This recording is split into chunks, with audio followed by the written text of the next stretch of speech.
ایک شخص کا کارنامہ، وہ یہودی فتنہ گر، وہ روح مصدق کا بروز، ہر قبا ہونے کو ہے اس کے جنوں سے تار تار۔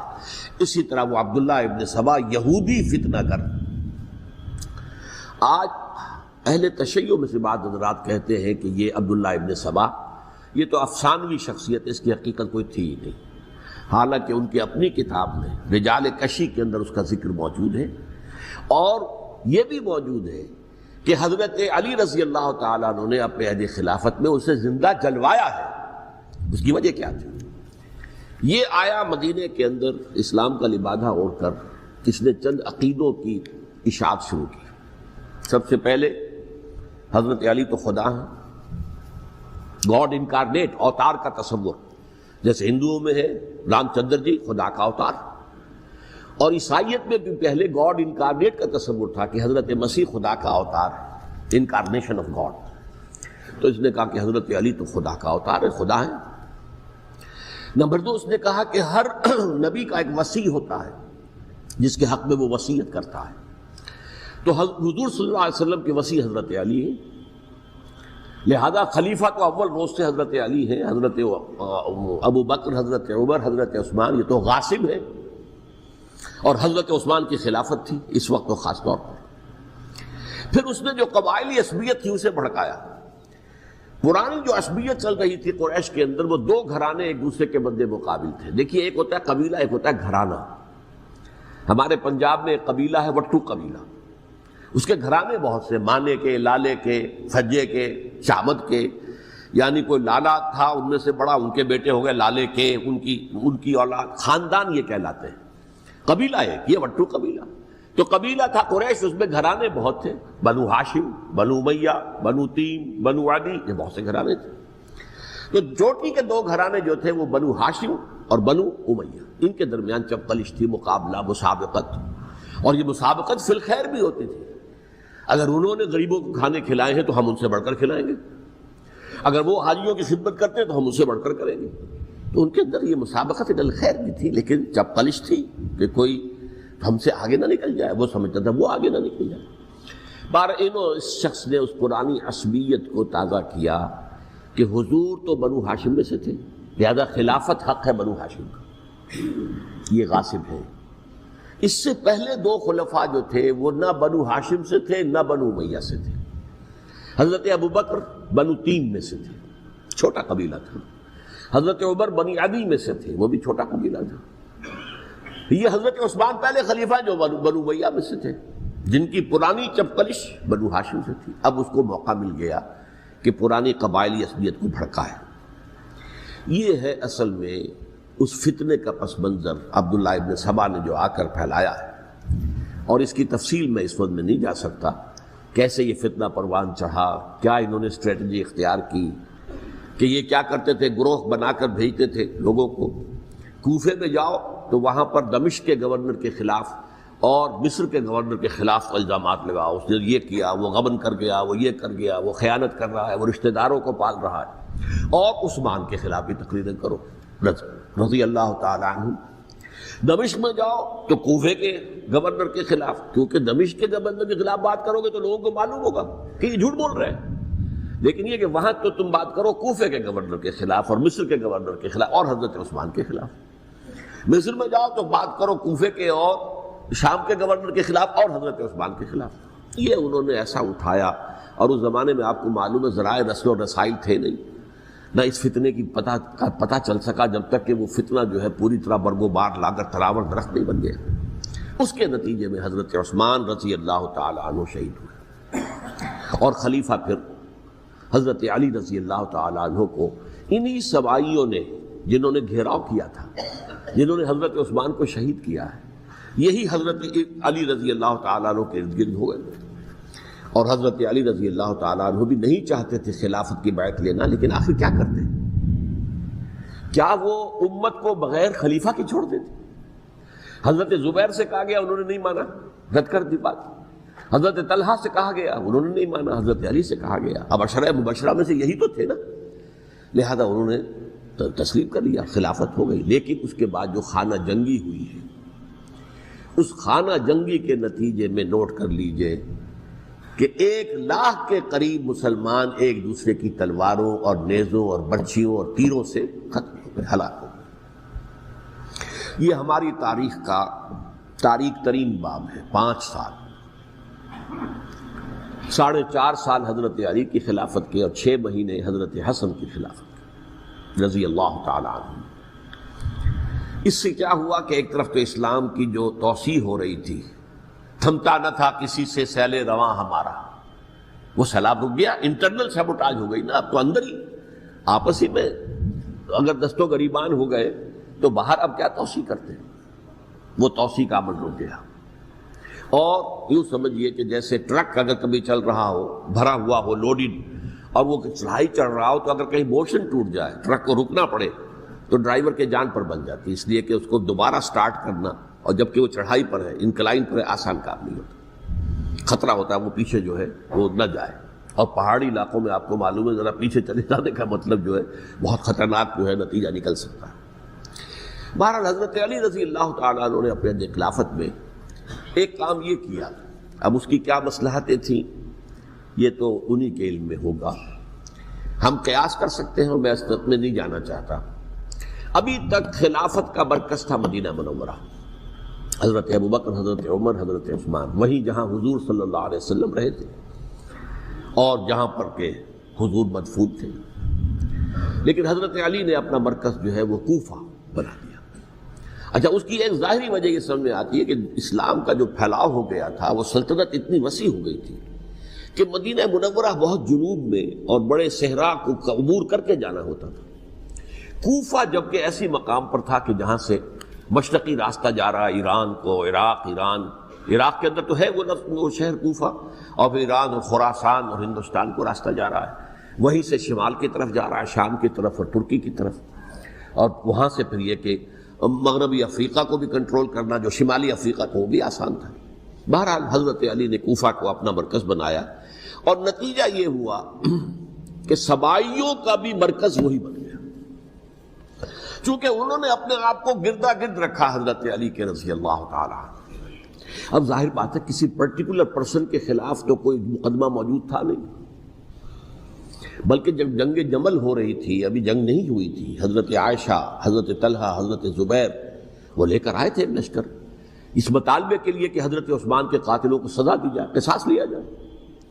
حضرت علی رضی اللہ تعالیٰ عنہ سے گفت و شنید ہو رہی تھی، حضرت علی جو ہے اس پر آمادہ ہو گئے کہ ٹھیک ہے، میں جو بھی قاتلین عثمان ہیں ان کو گرفتار کر کے سزا دوں گا۔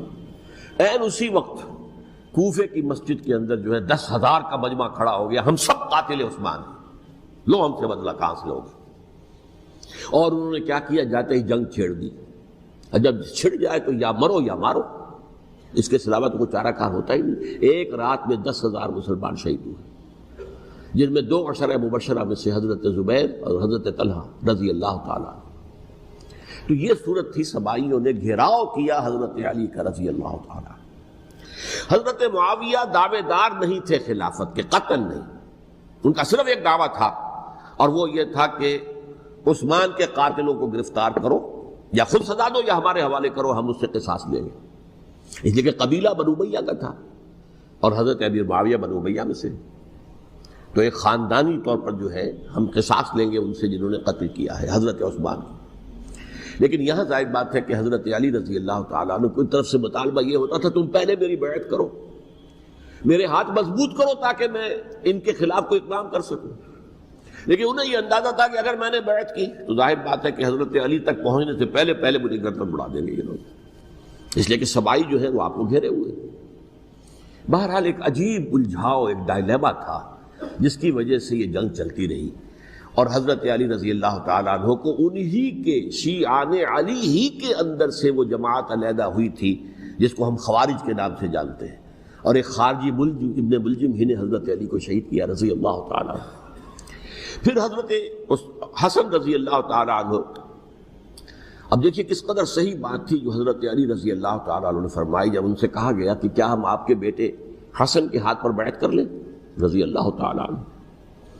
فرمایا نہ میں تمہیں اس کا حکم دیتا ہوں نہ میں اس سے روکتا ہوں، یہ تمہارا معاملہ ہے، امرہم شورا بینہم، تم اپنے باہمی مشورے سے جو فیصلہ کرو گے ٹھیک ہے، میں نہ حکم دیتا ہوں نہ روکتا ہوں. اس کا کیا مطلب ہے؟ باپ کے بعد بیٹے کی خلافت ہرگز حرام نہیں ہے، ورنہ کہتے کیسے ہو سکتا ہے میرا بیٹا؟ نہیں، یہ نہیں کہا. حضرت عمر سے بھی کہا گیا تھا کہ اپنے بیٹے کو نامزد کر دیں، عبداللہ ابن عمر کو، تو انہوں نے جواب میں کیا کہا؟ اسے تو طلاق دینی بھی نہیں آتی. انہوں نے اپنی کسی زوجہ کو طلاق دی تھی اور اس میں جو صحیح ترین طریقہ ہے وہ اختیار نہیں کیا تھا. انہیں طلاق دینے تک نہیں آتی تو میں اسے خلیفہ بنا دوں. یہ نہیں کہا تھا کہ باپ کے بعد بیٹا خلیفہ نہیں ہو سکتا، یہ تو نہیں تھا. کہیں حرام نہیں ہے، نہ کتاب و سنت میں، نہ کوئی حدیث ہے، نہ کہیں قرآن مجید میں. تو حضرت علی نے بھی فرمایا رضی اللہ تعالی، نہ میں روکتا ہوں نہ حکم دیتا ہوں، یہ تمہارا اپنا معاملہ ہے. بہرحال حضرت حسن رضی اللہ تعالی عنہ نے حضرت امیر معاویہ سے صلح کر لی، خلافت ان کے سپرد کر دی. دیکھیے، میں حضرت ابوبکر، حضرت عمر، حضرت عثمان، حضرت علی کے ساتھ حضرت حسن کے دور خلافت کو بھی خلافت راشدہ میں سے سمجھتا ہوں. اور تبھی 30 سال پورے ہوتے ہیں اس حدیث کے مطابق کہ حضور نے فرمایا خلافت 30 برس رہے گی، پھر ملوکیت آ جائے گی. تو حضرت حسن کا بہت بڑا کارنامہ یہ ہے کہ اس خانہ جنگی کا دروازہ بند کر دیا. اور یہ پیشن گوئی تھی حضور کی صلی اللہ علیہ وسلم. حضرت حسن کو جب بچے تھے حضور کے انتقال سے پہلے، میرا یہ بیٹا مسلمانوں کے 2 گروہوں میں صلح کرائے گا، یہ حضور کی پیشن گوئی تھی.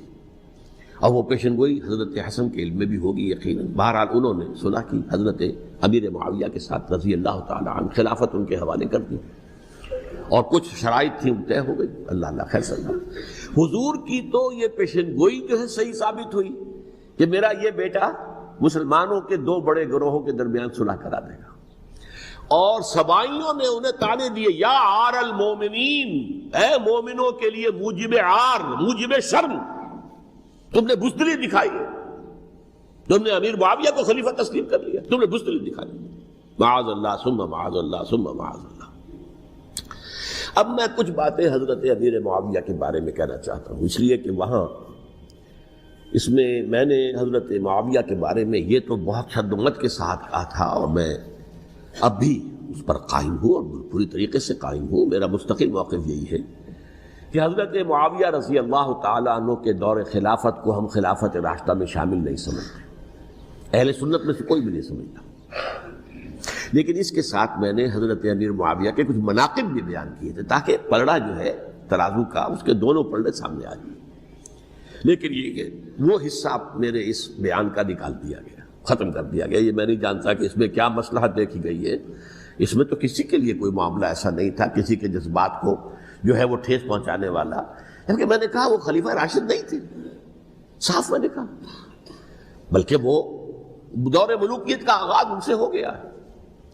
بلکہ جب ایک صاحب نے یہ کہا کہ کربلا کے بعد سے دور ملوکیت آ رہی تھی، تو میں نے کہا نہیں جناب، دور ملوکیت تو 20 سال پہلے پوری ہو چکی تھی، شروع ہو چکی تھی.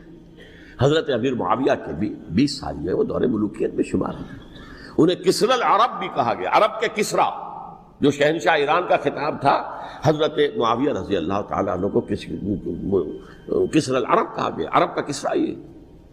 لیکن دوسری طرف یہ ہے کہ وہ صحابی رسول ہیں رضی اللہ تعالیٰ، حضور کے برادر نسبتی بھی ہیں، حضور کے سالے ہیں.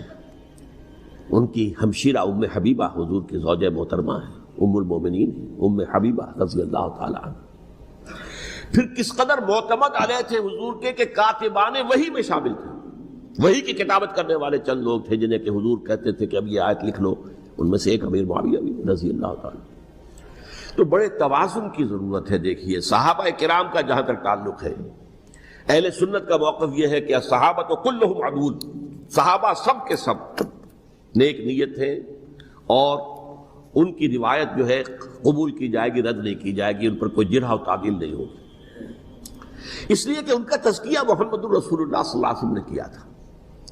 لہذا یہ تو ہو سکتا ہے کہ کسی صحابی سے کوئی خطا ہو جائے، لیکن وہ خطا اجتہادی ہوگی، نیت کی خطا نہیں ہوگی، نیت کی غلطی نہیں ہوگی. اگر کسی صحابی کی نیت پر حملہ کیا جائے تو یہ اصل میں طعن ہے، حملہ ہے حضور پر کہ وہ تربیت دے نہیں سکے اپنے ساتھیوں کو. معاذ اللہ ثم معاذ اللہ ثم معاذ اللہ، وہ تزکیہ کر ہی نہیں سکے. 3 جگہ جو قرآن میں آیا ہے یتلو علیہم آیاتہ ویزکیہم، تو کیا تزکیہ کیا؟ اگر ان کے قریب ترین ساتھی جو تھے، اگر ان کے اندر بھی بدنیتی تھی اور دنیا کی طلب تھی، اور دنیا کے اندر اقتدار حاصل کرنے کا جذبہ تھا، تو پھر کیا کیا تزکیہ کیا؟ معاذ اللہ ثم معاذ اللہ۔ لہذا صحابہ سب کے سب عدول ہیں اور ان سے اختلاف ممکن ہے، لیکن ان کی نیت پر حملہ نہیں ہو سکتا۔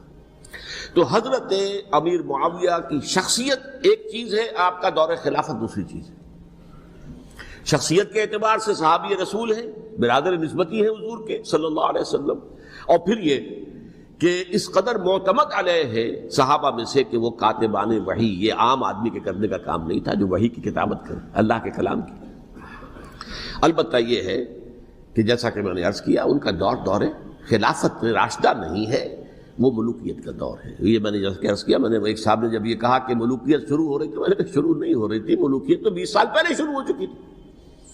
اسی طریقے سے ایک صاحب نے کہا تھا کہ اسلام کو قائم کرنے کے لیے حضرت حسین میدان میں آئے، میں نے کہا یہ بھی غلط ہے، اسلام تو 60 سال پہلے قائم ہو چکا تھا، نبی اکرم صلی اللہ علیہ وسلم کے دست مبارک سے اسلام قائم ہو گیا، جاء الحق وزهق الباطل ان الباطل کان زهوقا، پھر 30 برس تک وہ کامل شکل کے اندر قائم رہا۔ تو اسلام جو ہے در حقیقت اب قائم کرنے والی بات نہیں تھی، البتہ اس کے اندر زوال شروع ہو گیا تھا، اس زوال کے عمل کو روکنے کے لیے حضرت حسین میدان میں آئے۔ یہ ایک چیز کو صحیح تاریخی پرسپیکٹو میں رکھنا، تو جس طرح سے دین کو قائم کرنے کے لیے نہیں، قائم تو کیا محمد رسول اللہ صلی اللہ علیہ وسلم والذین معہ رضی اللہ تعالی عنہ، انہوں نے کیا تھا۔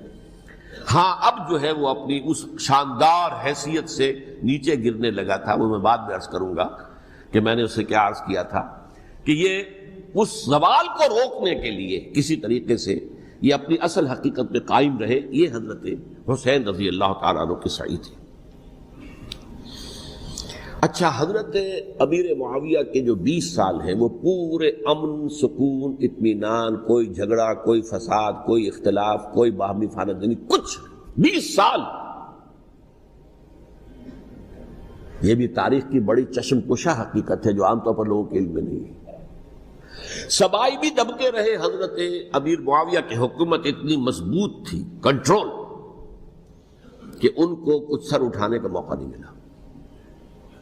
موجود تھے، دبکے رہے، جیسے کہ میں نے کہا ریولوشن کے آخری مرحلے پر آ کر جو مخالفین ہیں وہ دب جاتے ہیں کہ پھر دیکھیں گے، موقع ملے گا تو پھر لیں گے ان سے حساب کتاب۔ 20 سال رہے ہیں پورے امن کے، 10 سال کے بعد یعنی درمیان میں ہے حضرت امیر معاویہ کا عہد خلافت۔ ایک صحابی جو کہ بزرگ صحابہ میں سے ہیں، مغیرہ ابن شعبہ رضی اللہ تعالی عنہ، وہ آتے ہیں اور وہ کہتے ہیں کہ دیکھیے امیر المومنین، کتنی بڑی خانہ جنگی رہی تھی مسلمانوں کی آپس میں، اور اب بھی اگر آپ کسی کو نامزد کیے بغیر چھوڑ گئے امت کو تو پھر خانہ جنگی ہو جائے۔ 1 لاکھ اس وقت جو ہے وہ ہلاک ہوئے تھے، نہ معلوم اب کتنے ہلاک۔ لہٰذا آپ اپنی زندگی ہی میں نامزد کر دیجئے کسی کو خلیفہ، ولی عہد بنا دیجئے۔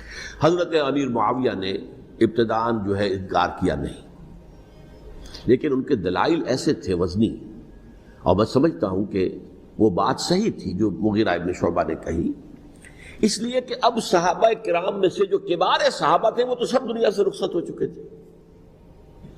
اب تو یا صغار صحابہ رہ گئے تھے جو حضور کے زمانے میں بچے تھے، حضرت حسن، حضرت حسین، عبداللہ ابن زبیر، یہ بچے تھے نا، یا تو وہ تھے، اور یا بالکل نو مسلم تھے، اور نو مسلموں میں بڑی تعداد وہ تھی جو ایرانیوں کی تھی، شامیوں کی تھی، ادھر کی تھی، ادھر کی تھی، تو ان کو تو ظاہر بات ہے کہ تربیت نبوی سے کیا خلافت راشدہ سے بھی اکثر و بیشتر کو کوئی حصہ ملا ہی نہیں۔ تو اس صورت میں اب وہ اعلیٰ ترین معیار پر حکومت کے نظام کو قائم کرنا ممکن نہیں ہے۔ کوئی قبائلی عصبیت جب تک حکومت کی پشت پر نہیں ہوگی، حکومت مستحکم نہیں ہوگی۔ یہ گویا کہ ایک جس کو کہتے ہیں کہ حقیقت بینی، واقعیت پسندی، ایک آئیڈیلزم ہے اور ایک ریئلزم ہے کہ آپ فیکٹس آن دی گراؤنڈ کو غور کریں، سوچیں اس کے اوپر اور پھر کوئی فیصلہ کریں۔ اس اعتبار سے پھر حضرت امیر معاویہ نے بات مان لی اور بیعت لے لی لوگوں سے حضرت یزید کے لیے کہ یہ خلیفہ ہوں گے میرے بعد، اس کو ولی عہدی کہتے ہیں۔ اچھا، اس وقت 5 افراد ایسے تھے کہ جنہوں نے اس سے اختلاف کیا، یہ بات بہت اہم ہے۔ میرا کتاب کیا ہے سانحہ کربلا، اس کے کچھ نسخے آج یہاں ہوں گے، آپ لوگ پڑھیے اسے غور سے اور پھیلائیے تاکہ حقیقت سامنے آئے۔ 5 افراد کون تھے جو ہونے چاہیے؟ ابو بکر فوت ہو گئے، ان کے بیٹے عبد الرحمن ابن ابی بکر. عمر فوت ہو گئے، ان کے بیٹے عبداللہ ابن عمر. عباس فوت ہو گئے، ان کے بیٹے عبداللہ ابن عباس. زبیر فوت ہو گئے، ان کے بیٹے عبداللہ ابن زبیر. اور حضرت حسن جو ہے ان کا انتقال ہو چکا تھا، حضرت علی کے بیٹے حضرت حسین رضی اللہ تعالی عنہ مجمعین. حضرت حسن کے بارے میں ایک فریق کا کہنا یہ ہے کہ انہیں زہر دے کر ہلاک کیا گیا. اہل تشیع کا قول یہ ہے، جبکہ اہل سنت کہتے ہیں کہ نہیں، وہ اپنی جو بھی طبی موت تھی اس سے ان کی وفات. لیکن میں اس میں نہیں جانا چاہتا، اس لیے کہ یہ مائکرو ہسٹری جو ہے نا، وہ تو ایک ایک واقعے کے لیے ادھر کی روایات کیا، ادھر کی کیا ہیں، ان کے پاس کیا دلائل، ان کے پاس یہ تو کسی ریسرچ اسکالر کا موضوع ہے، میرا موضوع نہیں ہے. لیکن بہرحال یہ 5 حضرات تھے جنہوں نے ولی عہدی کی بیعت نہیں کی. لیکن حضرت معاویہ اتنے حلیم الطبع انسان تھے، انہوں نے جبر نہیں کیا، کوئی تشدد نہیں کیا. ٹھیک ہے، ولی عہدی کی بیعت نہیں کر رہے، کوئی بات نہیں، میری بیعت تو کی ہوئی ہے نا، ابھی تو میں زندہ ہوں، بات ختم ہو گئی. میری بیعت کو تو نہیں توڑا انہوں نے، فسخ بیعت نہیں کی. اس اعتبار سے انہوں نے نہ کوئی تشدد کیا، نہ جبر کیا، نہ کوئی مواخذہ کیا. لیکن جب امیر معاویہ کا انتقال ہو گیا، اب ولی عہدی کی بجائے وہ اب خلافت کی بیعت کی. سب لوگوں نے بیعت کر لی. ان 5 میں سے ایک فوت ہو چکے تھے. حضرت عبد الرحمن ابن ابی بکر فوت ہو چکے رضی اللہ تعالی. 4 تھے، ان 4 میں ایک اختلاف ہوا.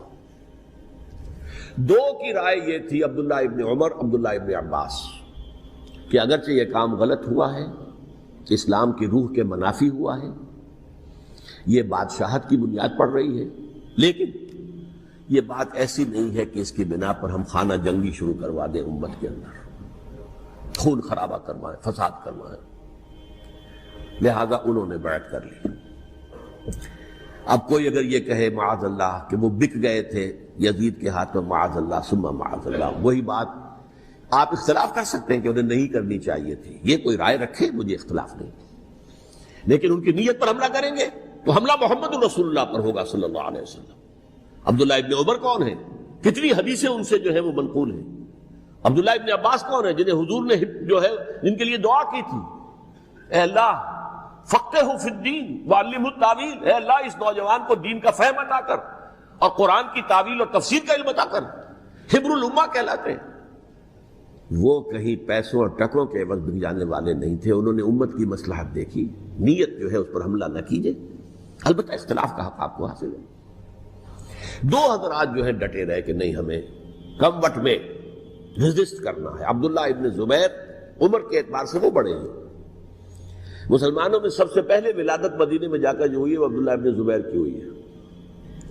ہجرت کر کے جب مہاجرین وہاں پہنچے، کچھ عرصے تک کسی کے ہاں کوئی اولاد نہیں ہوئی، تو لوگوں نے تانے دینے شروع کر دیے کہ معلوم ہوتا ہے کہ یہاں آ کر یہ مکے کے رہنے والے جو ہیں کمزور ہو گئے ہیں، ان کی اولاد ہی نہیں ہو رہی. پھر عبداللہ ابن زبیر کی ولادت ہوئی ہے. یہ حضرت ابو بکر کے نواسے ہیں. حضور کی زوجہ محترمہ حضرت عائشہ کی بہن حضرت دیکھیے ابھی نام نکل گیا ہے جی، حضرت اسماء رضی اللہ تعالی عنہا عنہما، یہ ان کے صاحبزادے ہیں، حضرت زبیر کے بیٹے. ان کا فیصلہ ہوا کہ ہمیں رجسٹ کرنا ہے کم وقت میں، ایٹ اینی کاسٹ. حضرت حسین ابن علی رضی اللہ تعالی عنہما کا بھی فیصلہ ہوا کہ ہمیں رجسٹ کرنا ہے کم وقت میں. البتہ ان میں بھی ایک اختلاف ہو گیا، یعنی یہ 2 تو جڑے رہے، ان 2 میں اختلاف ہو گیا. عبداللہ ابن زبیر کا کہنا یہ تھا کہ ہمیں حجاز میں رہنا چاہیے، یہ سرزمین ہے جس میں نبوت کی برکات سب سے زیادہ ہیں، یہاں ہم مضبوط قلعے کے اندر ہیں، ہمیں یہاں سے جو ہے رجسٹ کرنا چاہیے اور ختم کرنا چاہیے اس نظام کے اندر جو خرابی آ گئی ہے اس کو. حضرت حسین رضی اللہ تعالیٰ عنہ کے پاس خطوط کا تانتا بنا ہوا تھا. کوفے سے لوگ خط لکھ رہے تھے، آئیے آئیے آئیے، ہم آپ کے ہاتھ پر بیعت کریں گے، ہم آپ کے ہاتھ پر بیعت کریں گے، ہم آپ کے ہاتھ پر بیعت کریں گے. یہی وہ کوفہ جو حضرت علی کا دارالخلافہ رہا تھا اور جو پھر سبائیت کا گڑھ بن گیا تھا. چنانچہ حضرت حسین نے حضرت مسلم بن عقیل کو بھیجا وہاں پر کہ میرے نمائندے کی حیثیت سے جا کر وہاں پر بیعت لو. 10-12 ہزار افراد نے بیعت کر لی. لیکن اس کے بعد یزید کی طرف سے گورنر بنا کے بھیجا گیا ابن زیاد کو. ابن زیاد نے آ کر جو تشدد کیا اور سختی کی تو سب کے سب بیعت توڑ کر اور سب منحرف ہو گئے. مخلصین تو وہ تھے نہیں. الکوفی لایوفی، کوفی جو ہے وہ تو کوئی وعدہ وفا کرنے والا ہوتا ہی نہیں، بیعت توڑ دی. فمن نقص فانما ينقص على نفسه، بیعت کے بعد بیعت توڑ دینا بہت بڑا گناہ ہے، توڑ دی. ادھر اطلاع مل گئی حضرت حسین کو، چل چکے تھے، وہ راستے میں تھے کہ وہاں تو مسلم بن عقیل شہید ہو گئے اور سب لوگوں نے بیعت توڑ دی. اب واپس جانا چاہتے تھے لیکن مسلم بن عقیل کے بیٹے جو ہے اڑ گئے. یہ عرب کی اپنی ایک جو ہے پرانی ان کی حمیت اور ان کا قبائلی نظام کہ اب ہم اپنے والد کے خون کا قصاص لیے بغیر نہیں جائیں گے. حضرت حسین رضی اللہ تعالیٰ عنہ کی مروت اور شرافت، یہ میرا ساتھ دینے کے لیے آئے تھے، اب میں ان کا ساتھ نہ دوں تو یہ تو شرافت اور مروت کے خلاف ہے. کہا اچھا چلو چلتے.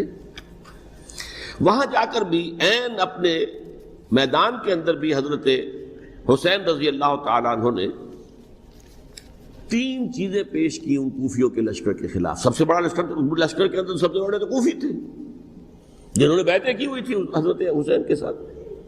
دیکھو مجھے جانے دو واپس حجاز کی طرف، یا مجھے سرحدوں پر بھیج دو تاکہ میں کافروں کے ساتھ جنگ کرتے ہوئے اپنی جان دے دوں، یا مجھے یزید کے پاس جانے دو، میں اپنا معاملہ اس سے طے کر لوں. لیکن کوفیوں کو یہ گوارا نہیں تھا. اگر یہ یزید کے پاس پہنچ گئے تو ہمارا کچا چٹھا بیان کر دیں گے کہ مجھے تو ان لوگوں نے برگلا کر بلایا تھا. اس لیے کہ دیکھیے حضرت امیر معاویہ کے 20 سالوں کے دوران میں بتا چکا ہوں ان کی حکومت اتنی مستحکم تھی کہ اس کے خلاف کوئی فتنہ اٹھانا ممکن نہیں تھا.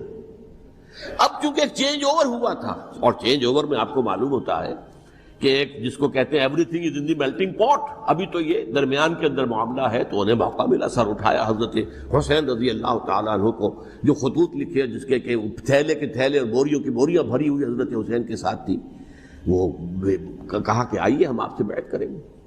انہوں نے نہیں مانا. اور اصل میں حضرت حسین کے قاتل وہ کوفی، وہ بزدل، وہ منافق جنہوں نے بیعت کر کے بیعت توڑی. اور اب وہ آ گئے کہ اگر یہ حسین رضی اللہ تعالیٰ عنہ بچ کر کہیں یزید کے پاس پہنچ گئے تو پھر ہمارا کچا چٹھا جو ہے وہ سامنے آ جائے گا اور ہماری پھر شامت آ جائے گی. لہذا انہوں نے قتل کیا حضرت حسین کو رضی اللہ تعالیٰ. ایک بات جو علامہ ڈاکٹر قلب صادق نے فرمائی، اور مجھے میرے علم میں یہ بات پہلے نہیں تھی، وہ یہ کہ حضرت حسین کے قتل کا فتویٰ ایک بہت بڑے مفتی نے دیا تھا. یہ بات بھی ذرا سمجھ لیجیے. حضرت حسین رضی اللہ تعالیٰ عنہ کے قتل کا فتویٰ ایک بہت بڑے مفتی نے دیا تھا. کیوں دیا تھا؟ اس لیے کہ حضور کی احادیث موجود ہیں کہ جب ایک شخص کی ایک خلیفہ کی بیعت ہو جائے تو دوسرا اگر کھڑا ہو تو اسے قتل کر دو. کھلی حدیث. اسی لیے ایک بہت بڑے مفسر بھی ہیں، فقیہ بھی ہیں، قاضی ابن العربی رحمۃ اللہ علیہ. ایک ابن عربی ہیں الف لام کے بغیر، ابن عربی، وہ بہت بڑے صوفی ہیں، فلسفی ہیں، اندلس کے ہیں. یہ قاضی ابن العربی ہیں جنہوں نے قرآن کی ایک تفسیر لکھی ہے اس اعتبار سے کہ صرف ان آیات کی تفسیر جن سے کہ فقہی احکام جو ہے ان کا استنباط ہوتا ہے. یہ 2 تفسیریں اس طور سے لکھی گئی ہیں قرآن مجید کی. احکام القرآن ان کا نام ہے دونوں کا، جن میں سے ایک جو ہے قاضی ابن العربی کی ہے. ان کا ایک جملہ نقل ہوتا ہے، قتل الحسین بسیف جدہ، حسین قتل ہو گئے اپنے ہی نانا کی تلوار سے. وہ تلوار کیا تھی؟ جب کسی کی بیعت ہو چکی ہو پھر کوئی کھڑا ہو مدعی خلافت، قتل کر دو. میرے نزدیک حضرت حسین مدعی خلافت نہیں تھے. یہ بات اس وقت سامنے لوگوں کے نہیں آئی، بلکہ حکومت نے یہ باور کرا دیا کہ یہ تو باغی ہے، یہ مدعی ہے خلافت کے. انہوں نے تو دعویٰ نہیں کیا خلافت کا، وہ تو صرف اس عمل کو روکنے کے لیے میدان میں آئے تھے. اور اس بات کو اچھی طرح سمجھ لیجئے کہ اس وقت تک یہ جو تصور آج ہمارے پاس ہے کہ ریاست علیحدہ ہے، حکومت علیحدہ ہے، state of Pakistan, we are loyal to the state of Pakistan, ہم ریاست پاکستان کے وفادار ہیں، گورنمنٹ آف پاکستان کے وفادار نہیں ہیں. We are not loyal to the government. Government تو کبھی بے نظیر کی تھی، ہم اس کے خلاف تحریک چلا رہے تھے، یا کبھی کسی اور کی تھی اس کے خلاف تحریک چل رہی ہے، یا کبھی ضیاء الحق کی تھی اس کے خلاف تحریک چل رہی ہے۔ گورنمنٹ کو بدلنا تو عوام کا حق ہے، آج، اس وقت نہیں تھا۔ اس وقت ریاست اور حکومت کا کوئی فرق نہیں تھا، لہذا جو حکومت سے اختلاف کرے گویا کہ باغی ہے۔ یہ ہے اصل میں وہ پیچیدہ مسئلہ کہ کیوں کسی مفتی نے فتویٰ دے دیا؟ اس لیے کہ اس وقت تک ریاست اور حکومت کا فرق واضح نہیں تھا دنیا پر۔ یہ تو ابھی کوئی 100-150 سال کی بات ہے کہ آج ہمارا جو پولیٹیکل سائنس کا ایولیوشن ہوا ہے وہ اس اسٹیج تک پہنچ گیا ہے کہ اسٹیٹ علیحدہ ہے، حکومت علیحدہ ہے۔ حکومت تو اسٹیٹ کے 3 آرگنز میں سے ایک آرگن ہے، ایڈمنسٹریشن حکومت کی ہے، جوڈیشری ہے اور لیجسلیچر ہے، 3 آرگنز ہیں بڑے بڑے، ان میں سے ایک ہے۔ تو حکومت کو بدلنا تو عوام کا حق ہے، چاہے وہ ووٹ کے ذریعے بدلے، چاہے ایجیٹیشن، اگر پرامن ایجیٹیشن ہے اس سے حکومت کو بدلنے کا حق حاصل ہے دستوری طور پر ہر اعتبار سے۔ اس وقت یہ نہیں تھا، لہذا صورتحال یہ بن گئی کہ حکومت وقت نے باور کرا دیا مسلمانوں کو، ورنہ سوچئے نواسۂ رسول کو قتل کرنا کوئی آسان کام تھا؟ آخر سب کلمہ گو تھے کہ نہیں تھے؟ کلمہ گو تو تھے نا، اور حضور سے عقیدت اور محبت میں کمی، لیکن یہ کہ فتویٰ اگر ایک بہت بڑے مفتی کا، جو کہ حضرت علامہ ڈاکٹر قلب صادق صاحب نے فرمایا، مجھے اس مفتی کا نام بھی معلوم نہیں، کہ ایک مفتی ہی کا فتویٰ تھا وہ، جس کے بنا پر اب ان لوگوں نے حضرت حسین کو قتل کیا، اور یہی وجہ ہے کہ انہوں نے پھر خیموں کو بھی آگ لگا دی۔ وائی حالانکہ دیکھیے اگر دشمنی کا انتقام ہوتا تو حضرت علی بن حسین جو بیمار تھے، جو بعد میں زین العابدین رحمت اللہ علیہ کے نام سے پھر یہ اہل تشیع کے چوتھے امام معصوم ہیں، حضرت علی، حضرت حسن، حضرت حسین، اور پھر حضرت علی بن حسین زین العابدین رحمت اللہ علیہ، کیا ان کو بھی قتل کر دیتے؟ حضرت حسین کی نسل ہی ختم ہو جاتی، لیکن نہیں کیا۔ آگ کیوں لگائی؟ آگ اس لیے لگائی کہ وہ جو ڈاکومنٹری پروف ہے ہماری غداری کا یزید کے خلاف حضرت حسین کو جو ہم نے دعوت دی، وہ جو ڈاکومنٹری پروف خطوط کی شکل میں موجود ہے وہ ختم ہو جائے، ڈسٹرائے ہو جائے۔ اس کے لیے انہوں نے خیموں میں آگ لگائی۔ بہرحال یہ ہے تاریخی پس منظر، یہ اسی سبائی فتنے کا تسلسل ہے جس نے سب سے پہلے حضرت عثمان کی جان لی رضی اللہ تعالیٰ عنہ۔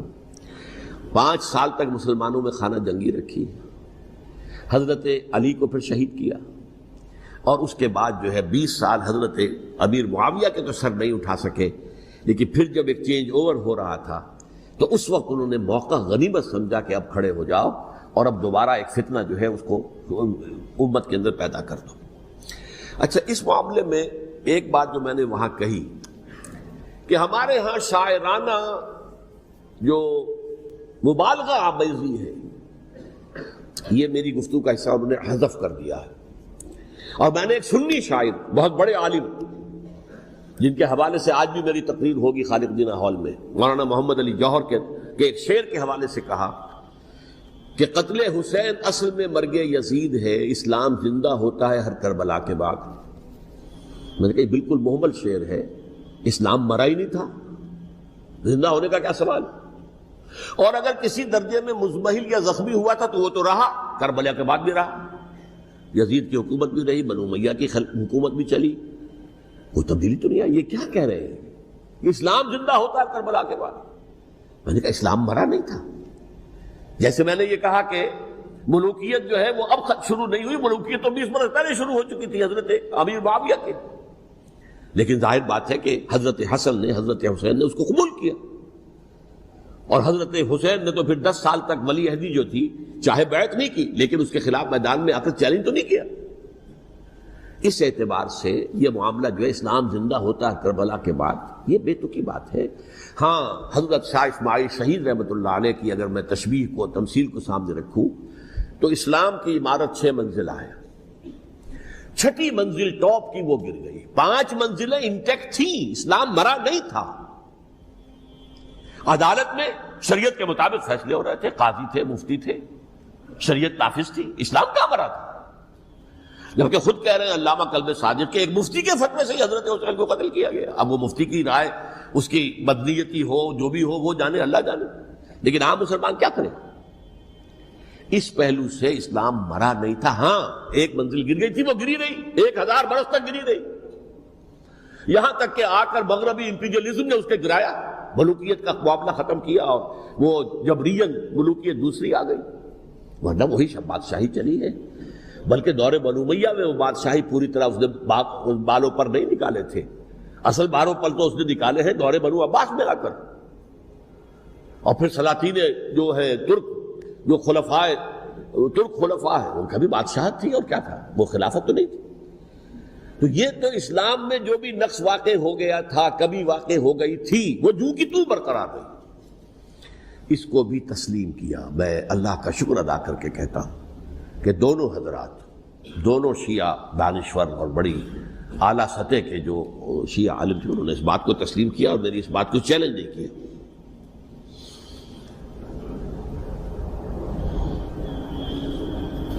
اصل میں تیسری بات میں نے یہ کہی کہ دیکھیے حضرت حسین رضی اللہ تعالی عنہ کی اس شہادت کے بعد،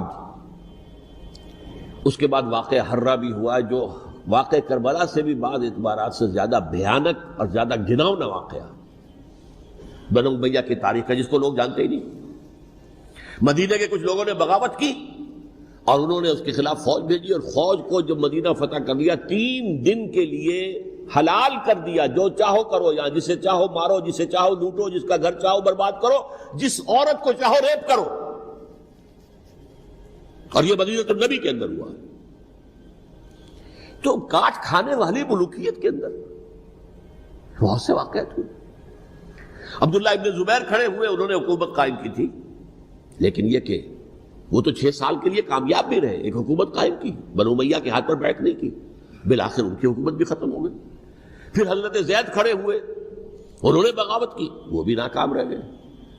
پھر بنو عباس میں کھڑے ہوئے حضرت نفس زکیہ، حضرت حسن رضی اللہ تعالیٰ عنہ کے اولاد میں سے، وہ بھی ناکام ہو گئے، شہید ہو گئے. پھر یہ سمجھ لیا گیا کہ اب یہ جہاں تک 6ٹھی منزل ہے وہ تو دوبارہ تعمیر نہیں ہو سکتی. یہ تو جس کی لاٹھی اس کی بھینس، جس کے پاس طاقت ہوگی اس کی حکومت ہوگی، جس کا قبیلہ زیادہ قوی ہوگا، جس قبیلے میں زیادہ عصبیت ہوگی، مضبوط ہوگا، متحد ہوگا، طاقتور ہوگا، اسی کی حکومت ہوگی. البتہ اس کے نیچے لوگوں کے اخلاق کی اصلاح کرو. صوفیاء کرام نے وہ کام اپنے ذمے لیا، اور بالکل وہی کام ہے کہ جو ائمہ اہل بیت کرتے رہے. حضرت حسن کی اولاد میں، پھر حضرت علی بن حسین رضی اللہ تعالی، حضرت حسین کی اولاد میں، پھر امام محمد باقر، امام محمد جعفر صادق، اور اس کے بعد بھی 5 اور. کسی نے بغاوت نہیں کی. جیسے علماء کرام کام کر رہے تھے اور جیسے صوفیاء کرام کام کر رہے تھے، ایسے ہی وہ مسلمانوں کی علمی تربیت، روحانی تربیت و تزکیہ کر رہے تھے. کسی نے حکومت کو چیلنج نہیں کیا. نوٹ کر لیجیے اس بات. حضرت علی نے بھی چیلنج نہیں کیا تھا، حضرت حسن نے چیلنج نہیں کیا، خود صلح کر لی. تو ائمہ اہل بیت جو 12 یہ گنتے ہیں، جن میں سے آخری جو ہے حضرت مہدی کو تو ابھی ظاہر ہونا ہے، ان کے عقیدے کے مطابق وہ روح پوش ہیں، وہ ظاہر ہوں گے. لیکن 11 حضرات کے بارے میں یہ کہ حضرت حسین کے سوا کسی نے بھی چیلنج نہیں کیا وقت کے نظام. اور حضرت حسین نے بھی اس مغالطے پر کیا کہ کوفی ساتھ دیں گے، اور یہ موقع ہے کہ یہ جو 6ٹھی منزل اسلام کی گر گئی ہے، اسے دوبارہ تعمیر کر دیا جائے. انہوں نے خلافت کا دعویٰ نہیں کیا تھا، یہ انہیں عوام کو مغالطے میں مبتلا کیا گیا کہ یہ خلافت کا مدعی ہو کر سامنے آیا. جیسا کہ میں نے آپ سے کہا تھا، امیر معاویہ نے حضرت علی کے عہد خلافت میں کبھی خلافت کا دعویٰ نہیں کیا. مدعی خلافت نہیں تھے وہ تو یہ کہتے تھے کہ قاتلان حسین جو ہے، قاتلان عثمان کو سزا دو، قصاص دو، بس. اسی طرح حضرت حسین نے بھی، اب دیکھیے اس ضمن میں اس میں کوئی شک نہیں ہے، حضرت حسین رضی اللہ تعالی عنہ کی جو شہادت ہوئی ہے، ان کے ساتھیوں کی، اعزاء و اقارب کی، تاریخ انسانی میں یہ عزم، ہمت، شجاعت، مثابرت، صبر، استقلال، استقامت، اس کی بہت روشن مثال ہے، بہت روشن مثال ہے، بہت روشن مثال ہے.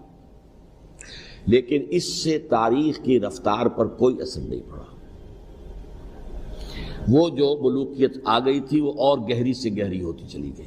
واقعہ کربلا کے بعد تو واقعہ ہررا ہوا میں نے گنوا دیا آپ کو، اس سے زیادہ تو میرے خیال میں کہ اور ہمارے لیے لائق شرم جو ہے کوئی واقعہ ہے ہی نہیں اس پہلو سے۔ لیکن حضرت حسین کا ایک، اب ان کو یہ کہ میں مطلب یہ کہ اگر میں ان کے ہاتھ پر بیعت کر لیتا ہوں جو کہ اس وقت سامنے موجود تھے کہ یزید کی بیعت تمہارے ہاتھ پر کرتا ہوں، تو گویا کہ اپنے آپ کو سرنڈر کر دیتے ہیں۔ وہی خطرہ جو امیر معاویہ کو تھا کہ مجھے وہ تو پہنچنے بھی نہیں دیں گے علی تک رضی اللہ تعالیٰ عنہ، اور مجھے پہلے ہی شہید کر دیں گے۔ یہی خطرہ حسین کو تھا رضی اللہ تعالیٰ عنہ کہ مجھے یزید تک پہنچنے نہیں دیں گے، پہلے قتل کر دیں گے۔ اور ویسے بھی یہ ایک شرافت، مروت اور حمیت اور غیرت اور عزت نفس کا تقاضا بھی تھا کہ بھائی معاملہ ہے یزید کا میرا، مجھے وہاں جانے دو، اللہ اللہ خرسنا، یو کین اسکورٹ می، میرے دائیں بائیں چلو تاکہ میں کہیں اور بھاگ نہ جاؤں تمہارے خیال میں، مجھے وہاں پہنچا دو، میں وہاں پہ جا کے اس سے معاملہ کر لوں۔ لیکن انہوں نے قتل کیا، اصل قاتلان کوفی، وہی سبائی۔ البتہ یہ ہے کہ اس واقعے کی جو یادگار ہے اس میں کوئی شک نہیں ہے کہ اس نے مسلمانوں میں سے ایک گروہ کے دل میں قربانی اور شہادت کا جذبہ بہت پیدا کیا، اس میں کوئی شک نہیں۔ اور جس طریقے سے کہ عاشورہ محرم میں یاد منائی جاتی ہے، جس طریقے سے اس نے اہل تشیع کے اندر قربانی کا جذبہ بے انتہا پیدا کر دیا، اگرچہ وہ جذبہ بروئے کار نہیں آتا، اس لیے کہ ان کے ہاں یہ عقیدہ ہے، یہ طے ہے کہ جب تک حضرت مہدی ظاہر نہیں ہوں گے ہم کسی کے خلاف بغاوت نہیں کریں گے۔ یہ پوری تاریخ میں ان کا معاملہ رہا، تمام جو ہے ائمہ اہل بیت کا معاملہ رہا، جب تک مہدی نہیں آتے keep sitting and keep waiting, wait and see, that's all. یہ تو خمینی صاحب نے کیا ہے، آیت اللہ خمینی صاحب نے، کہ انہوں نے یہ ایران کے شیعوں کو باور کرایا کہ بھائی جب آئیں گے حضرت مہدی آ جائیں گے، لیکن ہم اب ہاتھ پر ہاتھ کر بیٹھے رہیں، باطل کو چیلنج بھی نہ کریں، ہمیں کچھ تو کرنا چاہیے، وہ ہاتھ پاؤں ہلانے چاہیے، اور کچھ نہیں تو مہدی کا راستہ جو ہے صاف کرنا چاہیے، تمہید کرنی چاہیے، ان کے راستہ ہموار کیا جائے۔ تو یہ ان کی بڑی عظمت ہے آیت اللہ خمینی صاحب کی کہ اہل تشیع ایران کے جو ہے ان سے انہوں نے یہ بات منوا لی کہ ہم بالکل انرٹ نہیں بیٹھے رہیں گے، بلکہ اب انہیں نائب امام قرار دے کر اور ولایت فقیہ کے فلسفے کے حوالے سے، یہ دو چیزیں ان کی جو ہیں بنیادی فلسفے کی ہیں، وہ اس وقت میرا موضوع نہیں ہے، انہوں نے عوام کو ایسا کھڑا کیا ہے کہ 20,000 سے لے کر 30,000 کے درمیان انسانوں نے جانیں دے دی، عورتوں کے جلوس نکلے، شیرخوار بچہ گود میں ہے عورت کے اور گولی کھا رہی ہے اور مر رہی ہے، گر رہی ہے۔ آپ سوچئے زندگی کتنی عزیز ہوتی ہے، اور شیرخوار بچے کے لیے ماں کی جو زندگی ہے اس ماں کو اپنی زندگی کتنی عزیز تر ہوگی کہ اپنے لیے نہیں تو اس بچے کے لیے مجھے جینا ہے، لیکن نہیں، گولیاں کھائیں اور گری۔ یہ جذبہ انہی میں ہے۔ واقعہ یہ ہے کہ اہل سنت کے اندر یہ جذبہ نہ ہونے کے برابر ہے، یہ میں واشگاف الفاظ میں کہہ رہا ہوں۔ پورے عالم اسلام میں صرف شیعہ ایران ایسا نکلا ہے کہ جس نے بادشاہت کا خاتمہ کیا، باقی سعودی عرب میں بادشاہت بیٹھی ہوئی ہے، ڈٹ کر بیٹھی ہوئی، اربوں ڈالر کا ایک ایک محل بنتا ہے ان بادشاہوں کا، اور سنی سن کوئی حرکت نہیں۔ وہ تو اب جو حرکت ہو رہی ہے وہ اینٹی امریکن حرکت ہے جو ہو رہی ہے، وہ در حقیقت وہ مسئلہ بالکل دوسرا ہے جو اس وقت ہو رہا ہے، لیکن یہ کہ عالم اسلام میں کوئی تحریک ایسے نہیں اٹھی۔ یہ اہل تشیع میں ہے جو بالکل استثنائی بات ہے کہ انہوں نے جو ہے ایسا بادشاہ جس کو کہا جاتا تھا کہ اس کا جو اسلحہ خانہ ہے وہ ایشیا میں سب سے بڑا اسلحہ خانہ ہے، جو 2500 سالہ پرانی جو ایک عظمت تھی ایران کی اس کو دوبارہ تازہ اور زندہ کرنا چاہتا تھا۔ 2500 سالہ برسی اس نے منائی تھی، اس کے لیے ایک شہر آباد کیا تھا کہ خسرو یا سائرس یا ذوالقرنین قرآن مجید کی اصطلاح میں اس کی یادگار بنائی تھی، اور وہ سوچ رہا تھا کہ وہی عظمت دوبارہ ایران کی ہوگی جو کہ خسرو کے زمانے میں تھی، جس کا قرآن مجید میں سورہ کہف کے اندر ذکر ہے، مشرقی فتوحات، مغربی فتوحات، شمالی فتوحات۔ تو وہ بادشاہ ہے، اس کو بھاگنا پڑا وہاں قربانی کی وجہ سے۔ تو یہ جو ہے واقعہ کربلا نے، اس میں کوئی شک نہیں ہے کہ ایک ایسی مشعل روشن کی ہے جس کو کہ ہر شخص کو دیکھنا چاہیے۔ یہ بھی انسان، جیسے کہ اقبال نے ایک شعر کہا تھا غالب کے لیے، فکر انسان پر تیری ہستی سے یہ روشن ہوا ہے، پرے مرغ تخیل کی رسائی تاک ہو جا، تو فکر انسان پر حضرت حسین کی قربانی سے یہ واضح ہوا ہے کہ انسان کس حد تک جا سکتا ہے قربانی دینے کے لیے اپنے کسی مقصد کے لیے۔ مقصد ان کا جو تھا، میں نے اسی لیے آیت پڑھی تھی، معاذ اللہ ثم معاذ اللہ۔ میں ایک آخری بات جو کہہ رہا ہوں وہ نوٹ کر لیجئے، ایک خاص انتہائی نقطۂ نظر کے عام کیے جانے کی وجہ سے سنیوں میں بھی ایک انتہائی رد عمل پیدا ہوا ہے، ایکسٹریم رائٹسٹ سنیز۔ اگر ایک طرف سے حملہ کیا گیا ہے حضرت عثمان کی نیت پر، ان کو خیانت کا الزام لگایا گیا، ان پر اقربا پروری کا الزام لگایا گیا، حضرت ابو موسیٰ اشعری پر خیانت اور غداری کا الزام لگایا گیا، یہ ساری چیزیں اگر صحابہ کرام کے اوپر ہوئی ہیں، امیر معاویہ پر، امیر اور عمرو بن العاص پر، تو جواب میں کچھ لوگ کھڑے ہو گئے، حضرت علی وہ اقتدار کے طالب تھے، معاذ اللہ ثم معاذ اللہ ثم معاذ اللہ۔ یہ اہل سنت کا موقف نہیں ہے۔ حضرت حسین اقتدار کے طالب تھے، ہرگز نہیں، ہرگز نہیں، ہرگز نہیں۔ وہی اصول جو میں نے بتایا تھا سب کے لیے لاگو رہے گا، وہ امیر معاویہ کے لیے ہے تو حضرت علی کے لیے بھی ہے، حضرت حسین کے لیے بھی ہے۔ یہ نیک نیت ہے، آپ ان کی کسی رائے سے اختلاف کر سکتے ہیں لیکن ان کی نیت پر حملہ نہیں کریں گے۔ نیت پر حملہ کریں گے آپ کا ایمان بالرسالت جو ہے وہ مجروح ہو جاتا۔ یہ رسول کے ساتھ ہے، رسول نے ان کا تزکیہ کیا، یتلو علیہم آیاتہ ویزکیہم، اس کا سارا عمل محمد کا کیا ہوا ہے صلی اللہ علیہ وسلم۔ تو صحابی کے معاملے میں یہ ہمارے ہاں ان کو اہل سنت جو ہے، جو معتدل مزاج کے، اور اکثریت ان کی، تو چند لوگ ہیں ذرا قلم چلا لیتے ہیں تو ان کی بہت سی کچھ چھوٹی چھوٹی کتابیں بھی شائع ہو گئی ہیں بہت، لیکن انہیں اہل سنت نے قرار دیا ناسبی یا خارجی۔ جیسے خوارج نے کہا تھا حضرت علی بھی کافر ہے اور حضرت امیر معاویہ بھی کافر ہے، حضرت عمرو بن العاص بھی کافر ہے، معاذ اللہ ثم معاذ اللہ۔ ایسے ہی کچھ لوگ حضرت حسین پر بھی الزام لگاتے ہیں کہ اقتدار کی ہوس اور طلب کے اندر انہوں نے یہ سارا سفر کیا تھا، اور بس یہ ہے کہ وہ جو بازی تھی وہ ہار گئے، اللہ اللہ خیر صلی اللہ، اس سے آگے کیا ہے معاملہ؟ نہیں، معاذ اللہ ثم معاذ اللہ۔ اسی لیے میں نے آیت آج جو پڑھی تھی ایک اور جو بہت بظاہر آپ کو معلوم ہوئی ہوگی، غیر متعلق ہے میرے آج کے عنوان سے، تلک الدار الآخرۃ نجعلها للذین لا یریدون علوا فی الارض ولا فسادا۔ یہ سورہ قصص کے آخری آیات میں سے، دیکھو یہ آخرت کا گھر جو ہے وہ ہم خاص کر دیں گے ان لوگوں کے لیے جو اس زمین میں اپنے اقتدار کے طالب نہیں ہوتے۔ زمین میں اقتدار کے طالب ہوگے فساد ہو جائے گا، تم بھی طالب میں بھی طالب، جھگڑا ہوگا، لڑائی ہوگی، دنگا ہوگا، فساد ہوگا۔ تلک الدار الآخرۃ نجعلها للذین لا یریدون علوا فی الارض ولا فسادا۔ جو لوگ زمین میں اپنے اقتدار کے طالب اور اس کے نتیجے میں فساد پیدا کرنے والے نہیں ہیں، ان کے لیے ہم نے آخرت کا گھر خاص کیا ہے۔ والعاقبۃ للمتقین، اور عاقبت جو ہے، انجام کار، آخرت جو ہے وہ تو متقیوں کے لیے ہے۔ اسی میں آئیں گے سب صحابہ کرام، خواہ وہ حضرت علی ہے رضی اللہ تعالیٰ عنہ، اور خواہ وہ حضرت امیر معاویہ ہیں، حضرت عثمان ہیں رضی اللہ تعالیٰ عنہما، خواہ حضرت حسن ہے، حضرت حسین ہے رضی اللہ تعالیٰ عنہما، خواہ عبداللہ ابن زبیر ہے، خواہ عبداللہ ابن عباس ہے، خواہ عبداللہ ابن عمر ہے رضی اللہ تعالیٰ عنہم اجمعین۔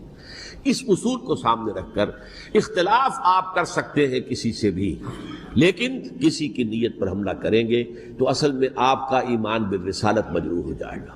علی کو نبی اکرم صلی اللہ علیہ وسلم نے اپنا نائب بنا کر چھوڑا تھا جب غزوہ تبوک میں جا رہے تھے مدینے میں۔ حضرت علی نے کہا بھی کہ مجھے آپ عورتوں کے ساتھ بٹھا کے جا رہے ہیں، فرمایا تمہارا مقام میرے ساتھ وہی ہے جو موسیٰ کے ساتھ ہارون کا تھا۔ ہارون کو چھوڑ کر گئے تھے نا یہودیوں کے پاس جب گئے تھے تورات لینے کے لیے، تو تمہارا وہی مقام ہے میرے ساتھ۔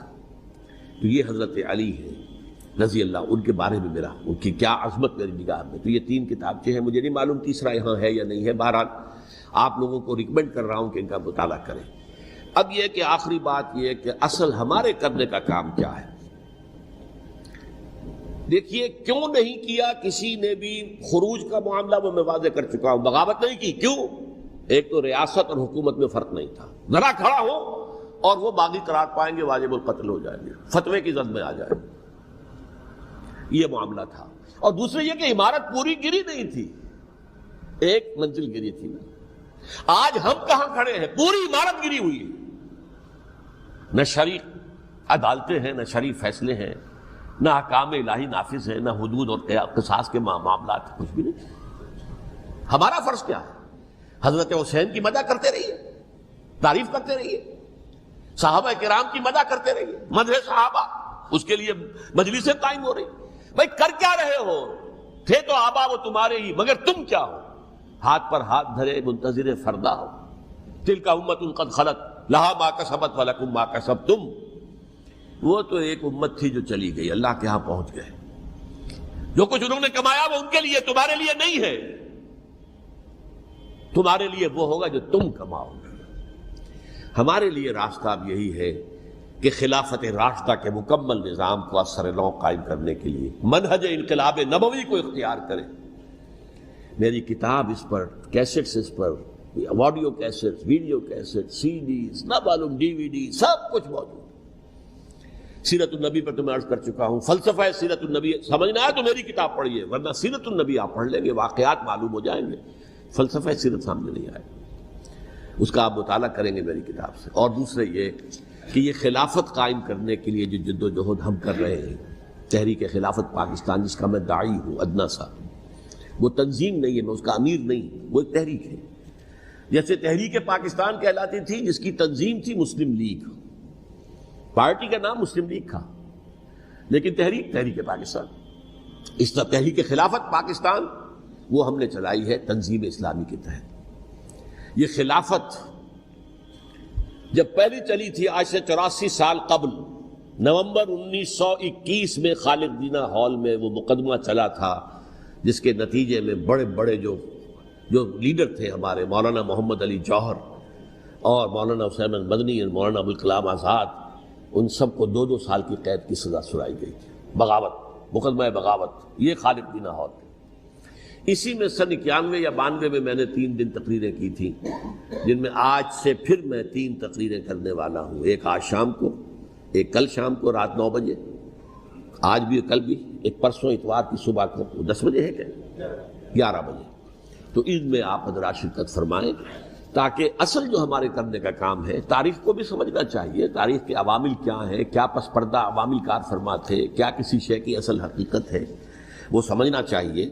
لیکن یہ ہے کہ اس اعتبار سے میں نے جب یہ لفظ استعمال کیا تھا اس مذاکرے میں، لپ سروس، کہ یہ ہم صرف لپ سروس کرتے رہے، مدح کے بیان کرتے رہے، منقبت بیان کرتے رہے، حضور کی نعتیں کہتے رہے، اس سے تو بات نہیں بنے گی جب تک کہ وہ فرض منصبی شہادت علی الناس کا جو ہمارے ذمے ہے بحیثیت امت محمد صلی اللہ علیہ وسلم، اس کو ادا نہ کرے۔ مجھے خوشی ہے کہ اس کی بھی تائید دونوں حضرات نے کی، ہاں یہ لپ سروس کا معاملہ ہے۔ اللہ تعالی حضرت حسین کے نقش قدم پر چلتے ہوئے، بلکہ اصل میں تو ہمارے لیے اسوہ رسول ہے محمد صلی اللہ علیہ وسلم کا، اس پر چلتے ہوئے ہم پاکستان میں اسلام کا نظام خلافت قائم کرنے کی جد و جہد کریں۔